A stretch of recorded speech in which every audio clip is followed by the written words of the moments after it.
Hi Aquarius, mid-May na tayo, mid-May 2026, ito na po.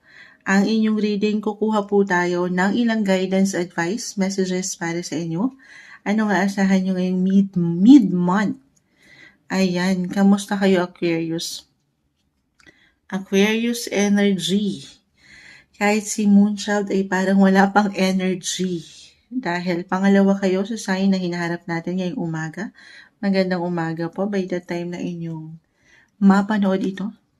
Umagang umaga. Kuha tayo ng panimulang baraha, Aquarius. Anong aasahan nyo? Ano man po ang angat dito? Ika-clarify natin, okay? Aquarius energy, mid-May po. Mid-May 2026. Anong parating sa mga taong ito? Mid-month of May 2026. Any guidance, advice po para sa mga taong ito? Guidance, advice, message.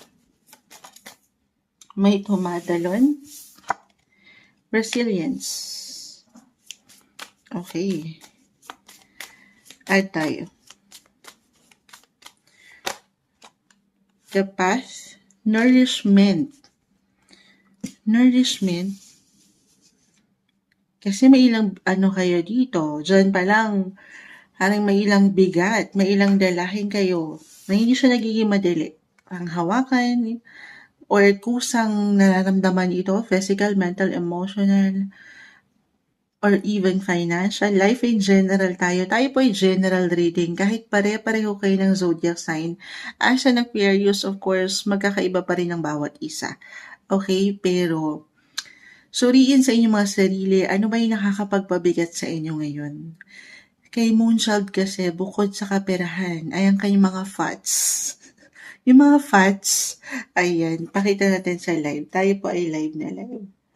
Pero nalalaban kayo, patuloy kayong nagsusumikap o ay nilalaban ang bataan.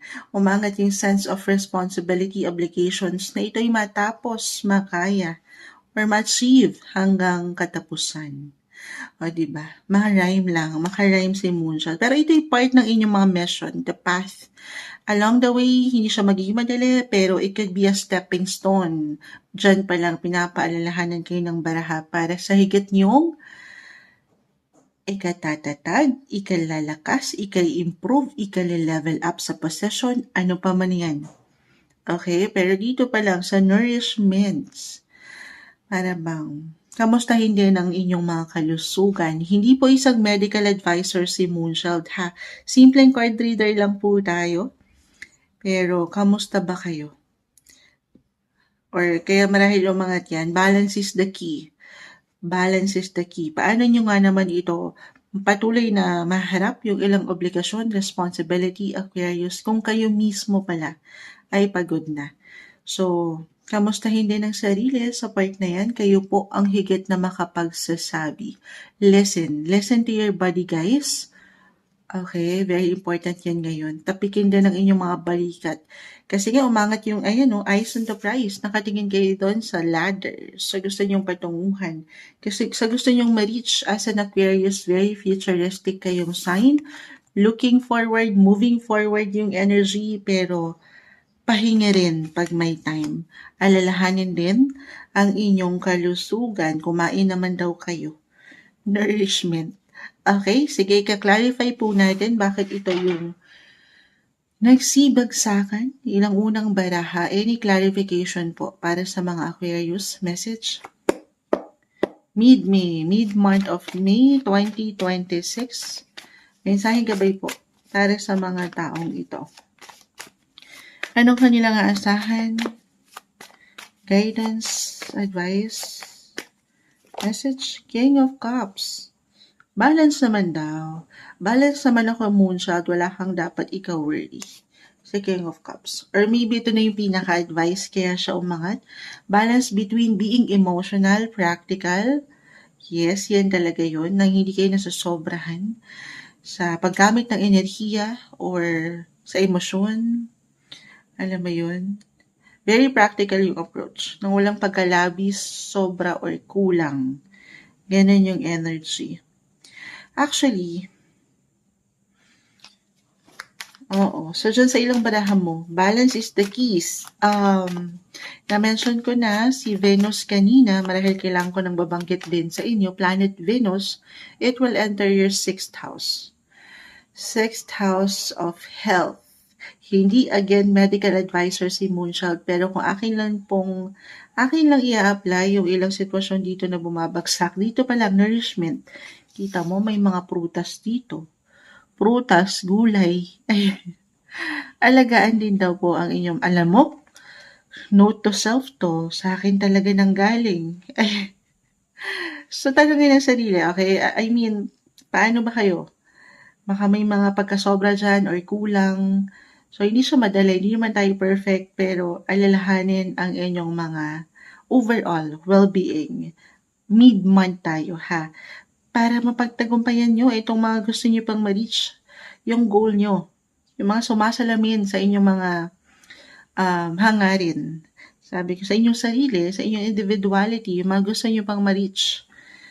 Paano nyo ma-reach yan kung may ilang imbalances, guys. Okay, for some of you, marahil kailangan kong mabanggit. Again, si Venus.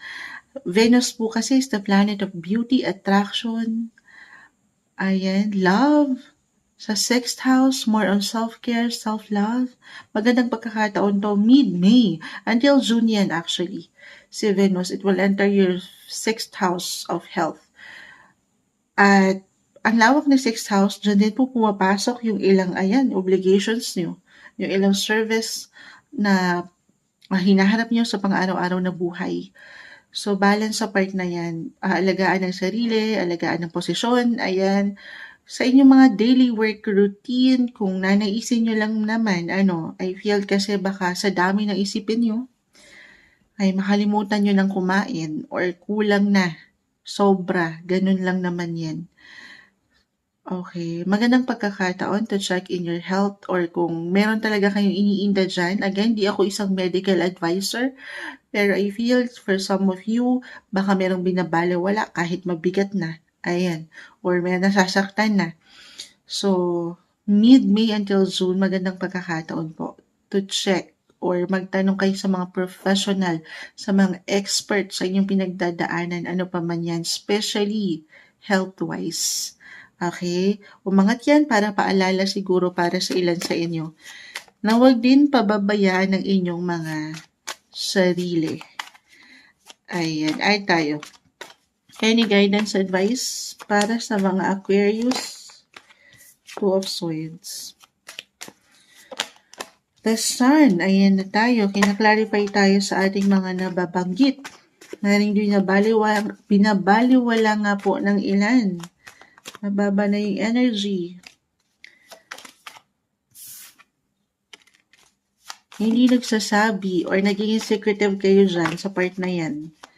So, wag daw po pababayaan ng katawan. Sarili, ito na talaga yun. Ito na yun. Kinlarify na tayo ng ilang barahan nyo. The Four of Swords. Do some healing, guys. Healing, physical, mental, emotional. Kasi may pagkababa po ako ng energy na nakikita na para sa ilan po ay kasi baka hindi na ito nadarama. I mean, looking forward again. Futuristic yung energy. Na okay lang ako, Moonchild. Kaya pa. Oo. Kasi meron kayong hinahabol na kota, tinatapos na proyekto, trabaho, na ang ganda, busy, productive, may mga magaganda po. Again, Venus is the planet of beauty, attraction, money, love, pagdating sa inyong mga passion, nasa inyong 6th house, sa inyong health. At the same time, sa inyong mga buhay, trabaho, serbisyong totoo. Pero magpakatotoo rin kayo sa inyong mga sarili. Kamustahin din ang inyong mga sarili. Okay? Sa dami ng iniisip nyo, ay, nasan kayo dito? Parang ganun. Pahinga lang po. Ito naman po si The Sun, may ilang reversal man na baraha, guys.